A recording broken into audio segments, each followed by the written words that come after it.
Welcome back. Tonight, we are going into the shadows of one of Toledo, Ohio's most historic and reportedly haunted buildings. A place that began as a house of faith. A place where nuns lived, prayed, taught, and served. A place where young women were educated, where students walked the halls, where music and art later filled the rooms, and where, according to many who have entered after dark, something from the past may still remain. This is the story of the old Ursuline Convent in Toledo, Ohio, now known as the Collingwood Arts Center. It stands at 2413 Collingwood Boulevard, in Toledo's historic Old West End. From the outside, it is hard to miss. The building is massive, Gothic in appearance, tall, old, and imposing.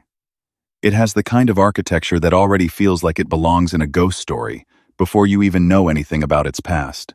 But this is not just another haunted-looking building. This place has layers.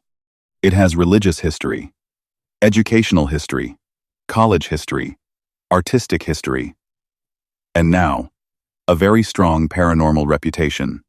Over the years, people have reported shadow figures, footsteps, voices, cold spots, strange feelings, and apparitions. One of the most famous reports connected to the building is that of a nun-like figure seen inside, especially around the theater area. But before we get into the paranormal claims, we need to go back to the beginning. Because to understand why a place may be haunted, you first have to understand what happened there. The story begins in 1854, when the Ursuline Sisters came to Toledo. The Ursulines were a Catholic religious order known for education, faith, discipline, and service. When they arrived in Toledo, they came with a mission: to teach. They began educating children very quickly after arriving, and from those early beginnings, their work in Toledo grew into something much larger. At first, their school was located closer to downtown Toledo, but as the years passed, the need for more space became clear. The school was growing. The sisters needed a larger property, a place that could serve as a convent, school, and center of education. That led them to Collingwood Boulevard. In 1905, St. Ursula Academy moved to the Collingwood location. The building that would later become the Collingwood Arts Center became part of the Ursuline educational and religious legacy in Toledo. Imagine that building in the early 1900s. Long hallways filled with students, nuns moving quietly through the corridors, classrooms full of young women studying literature, history, music, religion, science, and the arts. The sound of footsteps on old floors, the ringing of bells, prayer, discipline, routine, faith. This was not simply a school building. It was a place of formation. Young women were not only educated there, they were shaped there. They were taught values, faith, service, and purpose. The building itself reflected that seriousness. Its Gothic style gave it a sacred and almost fortress-like appearance. It was built to last. It was built to impress. And it was built at a time when architecture was meant to say something. This building said faith. It said order. It said permanence. But, as we know, nothing in this world stays the same forever. In 1922, the building entered another important chapter when Mary Manse College was founded there. Mary Manse College was a Catholic liberal arts college operated by the Ursuline Sisters. It was created to provide higher education, especially for women, at a time when educational opportunities for women were still developing across the country. Now, the building was not just a convent and academy, it was also a college campus. The halls that once held younger students now also held college students. The energy of the building changed. There would have been lectures, friendships, stress, ambition, laughter, music, prayer, and all the emotions that come with young people preparing for the future. For decades, Mary Manse College played an important role in Toledo's educational and Catholic history. But by the 1970s, times were changing. Street Ursula Academy had already moved to its current location on Indian Road in 1959. Mary Manse College continued on for a while, but eventually, like many small private religious colleges, it faced financial challenges.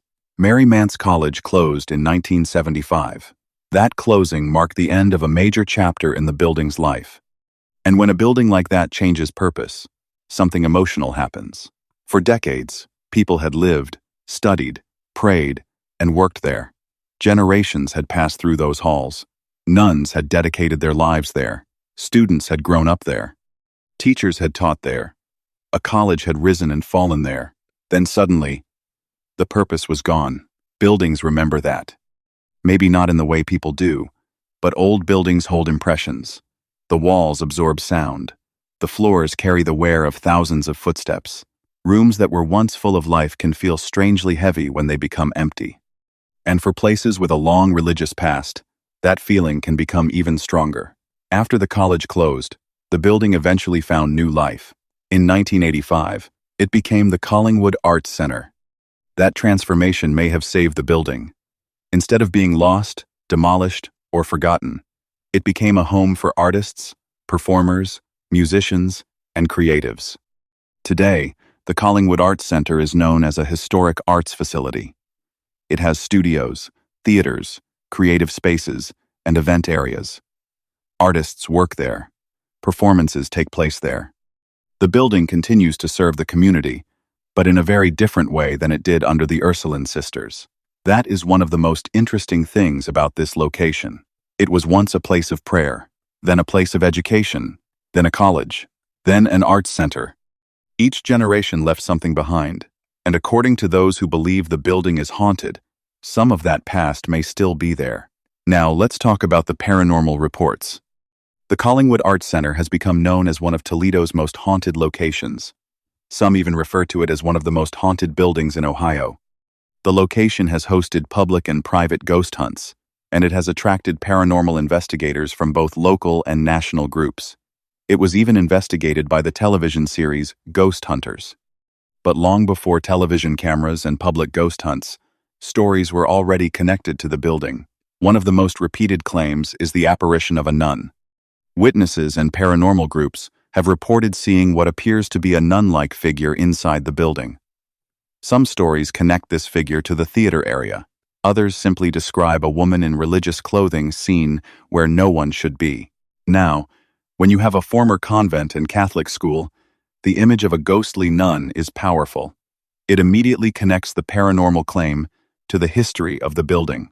But as investigators, we have to be careful. A reported apparition is a claim. It is not proof by itself, but it is also not something to dismiss without looking deeper. If multiple people over time report seeing a similar figure in similar areas, then that becomes worth documenting. Not because it proves a haunting, but because patterns matter. And in paranormal investigation, patterns are what we look for. A single strange sound may be a pipe. A single cold spot may be airflow. A single shadow may be a trick of light. But repeated experiences, in the same areas, reported by different people, become harder to ignore. Another area connected to paranormal activity is the theater. The theater inside the Collingwood Arts Center carries its own atmosphere. Empty theaters are strange places at night. Even without paranormal claims, they can feel alive. Rows of seats facing a stage, dark aisles, curtains, balconies, high ceilings, old acoustics. A theater is designed to project sound, movement, emotion, and attention. Every whisper can travel. Every creak can echo. Every shadow can seem to move. So when people report activity in a theater, it creates a complicated situation for investigators. The natural explanations are many. Sound can bounce. Wood can expand and contract. Seats can shift. Heating and cooling systems can make noises. Outside sounds can carry in strange ways. But theaters are also emotionally charged places. They hold performances, music, drama, applause, disappointment, fear, excitement, and human expression. Some paranormal investigators believe that strong emotional energy can linger in a location. That does not always mean an intelligent spirit is present. It may be what some call residual energy, a replay of the past. A sound, image, or feeling repeating itself, without awareness. Could the Collingwood Theatre hold residual energy from decades of performances, students, religious events, or gatherings? Maybe. Could reports of a nun figure in or near the theater be connected to someone who once lived or worked in the building? That is the question. There are also reports of footsteps. This is one of the most common types of paranormal claims in old buildings. Footsteps in empty halls. Movement above when no one is there. The sound of someone walking down a corridor, only for investigators to find the hallway empty. At the old Ursuline Convent, this type of report fits the building very well because of its layout. Large buildings with multiple floors, long corridors, staircases, and hollow spaces can create sound illusions. A noise on one floor may seem to come from another. A person walking far away may sound much closer. Pipes, radiators, animals, wind, and settling can all create sounds that mimic footsteps. That is why debunking matters. Before anyone says they heard a ghost walking, you have to ask, who else was in the building? Was the area secured? Were there people upstairs or downstairs? Was there traffic outside? Was the heating or cooling system running? Could the sound have traveled through pipes or vents? Were animals present? Were there loose boards? Was the sound recorded? Did more than one person hear it? Did it respond to questions or movement? Those questions matter, because a real investigation is not about wanting a place to be haunted. It is about finding the truth. Still, many people who have spent time in the building report that certain sounds do not feel normal. They describe footsteps that seem too direct, too deliberate, or too close. They describe movement that appears to follow them. They describe the sense that someone is nearby, even when they are alone. That brings us to another common report: the feeling of being watched. This is one of the hardest things to measure, but one of the most common things witnesses report in haunted locations. In a place like the Collingwood Arts Center, that feeling could come from many things. The size of the building, the religious history, the dark hallways, the old architecture, the knowledge that others have reported activity there, the natural human response to being in a massive old building at night. But sometimes, that feeling becomes so strong that investigators stop, look around, and know something has changed. The air feels different. The room feels heavier. Conversation drops. People become quiet. Sometimes equipment begins to react at the same time. That is when the feeling becomes more interesting. Not because a feeling alone proves anything, but because when personal experience matches equipment reaction, audio captures, or visual evidence, that is when the investigation becomes stronger. Other reported activity includes cold spots. Again, cold spots can have many natural explanations. Drafts, windows, vents, insulation issues, stairwells, and old building design can all create sudden changes in temperature. But investigators still document them, because sometimes a cold spot appears in an area with no obvious airflow, no vent, no open window, and no reason for the temperature change. At Collingwood, with its old structure, large rooms, and multiple levels, cold spots would need to be carefully checked. A baseline temperature reading would be important. Investigators should take environmental readings before beginning any session and continue monitoring throughout the night. The same goes for EMF. This building is old. It has been used for many purposes over the years. It has electrical systems, lighting, performance equipment, possibly old wiring, and areas where electromagnetic fields may naturally fluctuate. That means any EMF spike must be treated carefully. An EMF meter or REM pod reacting does not automatically mean a spirit is present. It means something affected the field. That something could be electrical wiring. It could be a phone. It could be equipment. It could be a power source behind a wall. It could be radio frequency interference. It could be a natural fluctuation. Or, after all possible explanations are ruled out, it could be something we do not yet understand. That is why a baseline sweep is so important. Before calling anything paranormal, an investigator has to know what is normal for that building. Where are the electrical panels? Where are the outlets? Where are the high EMF areas?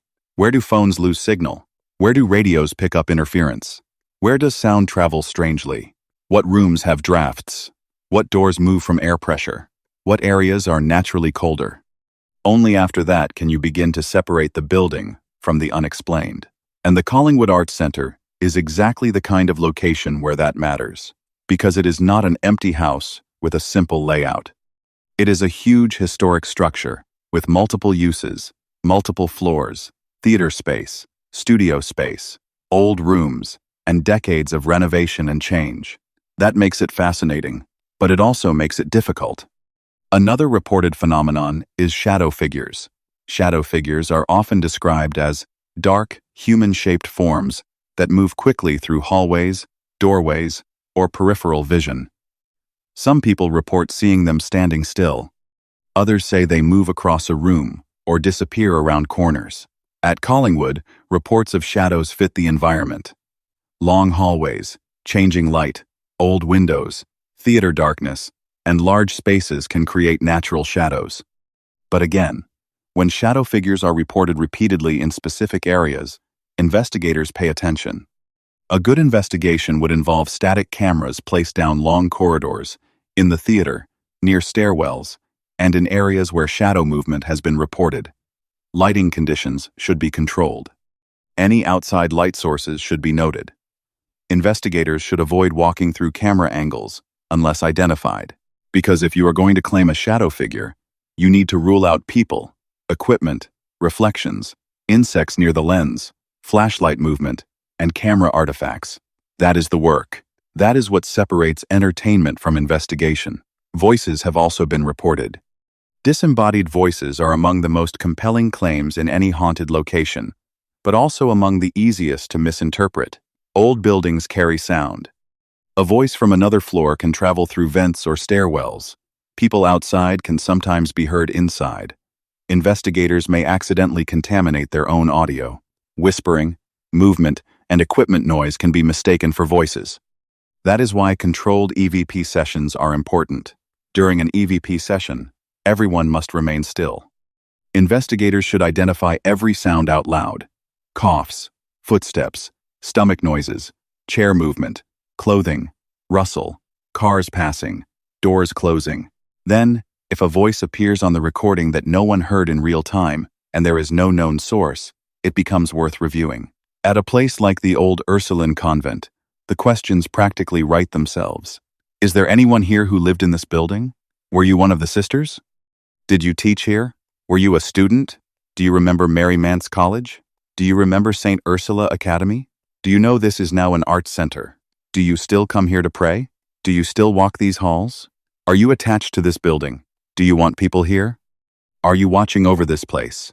That last question is important, because not all hauntings are negative. Sometimes people assume that if a building is haunted, something dark must be there. But that is not always the case. If spirits remain in a place like this, they may not be trying to scare anyone. They may be connected to the building because it was their home, their school, their life's work, or a place they loved. For a nun who spent years teaching and praying there, the building may not feel abandoned. It may still feel like home. For a former student, the building may represent youth, memory, friendship, or unfinished emotion. For someone connected to the college, it may represent purpose. For someone connected to the arts center, it may represent creativity and expression. A haunting does not always have to be fear. Sometimes it may be memory. Sometimes it may be attachment. Sometimes it may be energy left behind by generations of people who cared deeply about a place. That is what makes the Collingwood Arts Center so interesting. It is not simply a dark building with ghost stories. It is a building filled with human meaning, faith, education, women's history, Catholic tradition, art, music, performance, community, loss, change, preservation. All of those things create an emotional atmosphere. And if paranormal energy can attach itself to places of strong emotion, then this building has more than enough history to make that possible. But we also have to talk about the psychological side. When someone walks into a former convent at night, they already carry expectations. They know nuns live there. They know students walked there. They know people call it haunted. They see the Gothic architecture. They hear the building creak. They feel the darkness. The mind begins to fill in the blanks. That does not mean the experiences are fake. It means investigators must understand how powerful the environment can be. A dark hallway in a normal office building may just be a hallway. But a dark hallway in a former convent, in one of Ohio's most haunted buildings, feels different. The history changes the way we experience the space. That is why our approach has to be balanced. Respect the witnesses. Respect the history. Respect the claims. But test everything. If there is a noise, find the source. If there is a cold spot, check for airflow. If equipment reacts, check for electricity. If a voice is captured, examine contamination. If a shadow is seen, check lighting and camera angles. And if, after all of that, something still cannot be explained, then maybe we are dealing with something more. For our upcoming investigation, that will be the mindset. We will not walk in assuming everything is paranormal. We will walk in knowing the building has history. We will walk in knowing others have had experiences. We will walk in knowing the location has a reputation. But we will also walk in as investigators. That means we will establish baselines. We will document the environment. We will listen. We will observe. We will use equipment. But we will not let the equipment alone make the decision for us. Because tools do not prove hauntings by themselves. An EMF meter is a tool. A REM pod is a tool. A spirit box is a tool. A recorder is a tool. A camera is a tool. But the most important tool is still the investigator's discipline. Can we explain it? Can we recreate it? Can we debunk it? Can we verify it? Can we document it? That is what matters. And at the Collingwood Arts Center, there will be a lot to examine.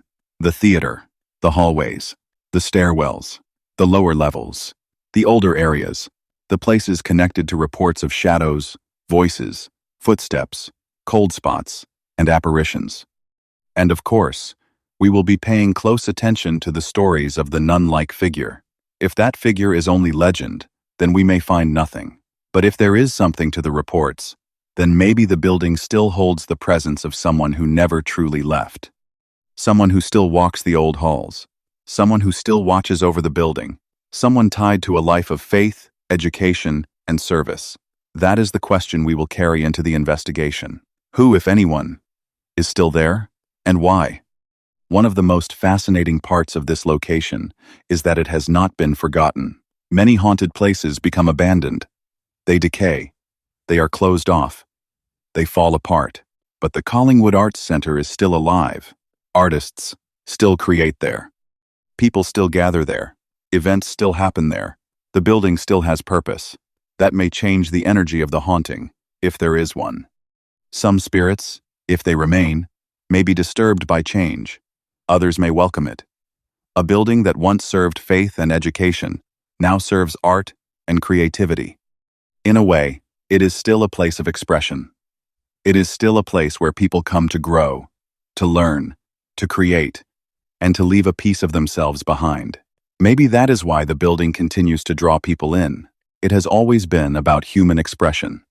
First through faith, then through education, then through college life, now through art, and maybe, through the paranormal, it still expresses something else, something unfinished, something unseen, something waiting in the shadows. When you look at the history of the Ursuline Sisters in Toledo, you see dedication. These women built something lasting. They gave their lives to teaching and service. Their work shaped generations. When you look at St. Ursula Academy, you see the education of young women in a time when that mission mattered deeply. When you look at Mary Manse College, you see ambition and hope, a Catholic college for women, later part of a changing educational world, eventually closing as times and finances changed. When you look at the Collingwood Arts Center today, you see survival. The building survived change. It survived closure. It survived transition. And now it survives as a place where history and creativity meet. But when the lights go down, when the theater is empty, when the halls are quiet, and when footsteps seem to echo from somewhere unseen, the building becomes something else. It becomes a question. Are these just old walls settling? Are these stories created by imagination and atmosphere? Or has something from the past stayed behind? That is what we hope to find out. The old Ursuline Convent is not just a haunted location. It is a place of memory. And sometimes memory is powerful. Sometimes memory is emotional. Sometimes memory becomes part of the building itself. And sometimes, maybe, memory answers back. As we prepare to investigate this location in August, we will be going in with respect. Respect for the Ursuline Sisters. Respect for the students. Respect for the history of Mary Manse College. Respect for the artists who use the building today. And respect for anyone who has had a personal experience there. We are not going in to provoke. We are not going in to disrespect. We are going in to listen, to observe, to to document, to ask questions, and to find out whether the old stories of the Collingwood Arts Center are only legend, or whether something truly remains inside those historic walls. Maybe we will hear footsteps. Maybe we will capture voices. Maybe the equipment will respond. Maybe we will see shadows. Maybe we will feel nothing at all. That is always possible. A true investigation does not guarantee activity. But this building has enough history, enough emotion, and enough reports that it deserves a serious look. And when we walk into those halls, we will remember what this place was. A convent, a school, a college, a home for faith, a home for learning, a home for art, and perhaps, if the stories are true, a home for spirits who have not moved on. Whether the reported nun still walks the theater aisle, whether shadows move in the lower levels, whether voices echo from the past, or whether the building's age and atmosphere create the legend on their own, the Collingwood Arts Center remains one of Toledo's most fascinating historic locations. And soon, we will be there. Thank you for joining us for this episode of Into the Shadows. Be sure to subscribe to the podcast so you do not miss future episodes as we continue exploring haunted history, paranormal claims, and the mysteries that may remain after death. And be sure to watch for our upcoming investigation this August at the old Ursuline Convent, now the Collingwood Arts Center, on our YouTube channel, Macomb Paranormal Investigations. Until next time, always look into the shadows, and happy hauntings.